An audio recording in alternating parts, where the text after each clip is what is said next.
কেউ কাজ হারিয়েছেন, কারো আবার ইকামার মেয়াদ শেষ, অনেকে আবার প্রতারণার শিকার। অনিশ্চয়তা নিয়ে সৌদি আরবের রাজধানী রিয়াদের বাথা এলাকায় মানবেতর দিন পার করছেন প্রবাসীরা। এমন অবস্থায় দূতাবাস ও প্রবাসী কল্যাণ মন্ত্রণালয়ের জরুরি হস্তক্ষেপ চান তারা। সৌদি আরবের রিয়াদ থেকে শিহাব শাহিনের পাঠানো তথ্য ও ছবিতে দেখুন প্রতিবেদন।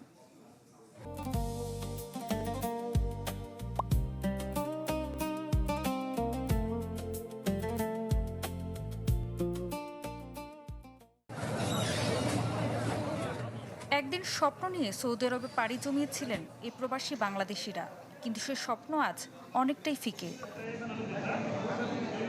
কেউ কাজ হারিয়েছেন, কেউ দালালের প্রতারণার ফাঁদে, কারো ইকামার মেয়াদ শেষ হওয়ায় বৈধভাবে কাজ করার সুযোগও নেই। ফলে রিয়াদের বাথা এলাকার মসজিদ সংলগ্ন খোলা জায়গাগুলো হয়ে উঠেছে তাদের অস্থায়ী আশ্রয়স্থল। অভিযোগ, তাদের সমস্যা স্থায়ী সমাধানে কার্যকর উদ্যোগ নেই।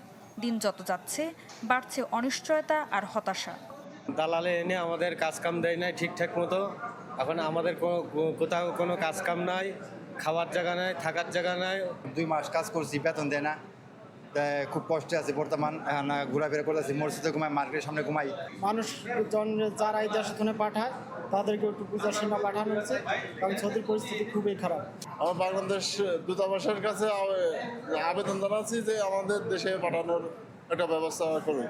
আমরা এখানে 40-50 জন রয়েছি, মসজিদে শুয়ে থাকি বারান্দায়। এই সংকটময় সময়ে কিছু মানবিক উদ্যোগ আশার আলো হয়ে উঠেছে।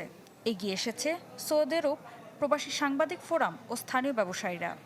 এখানে প্রতিদিন অনেক অসহায় মানুষ আসে, যারা দালালাই আনে এদেরকে ছেড়ে দিয়েছে। 3 মাসের আকামা দিয়ে খাইতে পারে না, থাকতে পারে না, মসজিদে ঘুমায়। আমি এরকম অসংখ্য মানুষকে দৈনিক খাওয়াচ্ছি। প্রবাসীদের সব সংকট নিরসনে দ্রুত কার্যকর পদক্ষেপ নেওয়ার দাবি জানিয়েছেন সচেতন প্রবাসী ও কমিউনিটি নেতারা।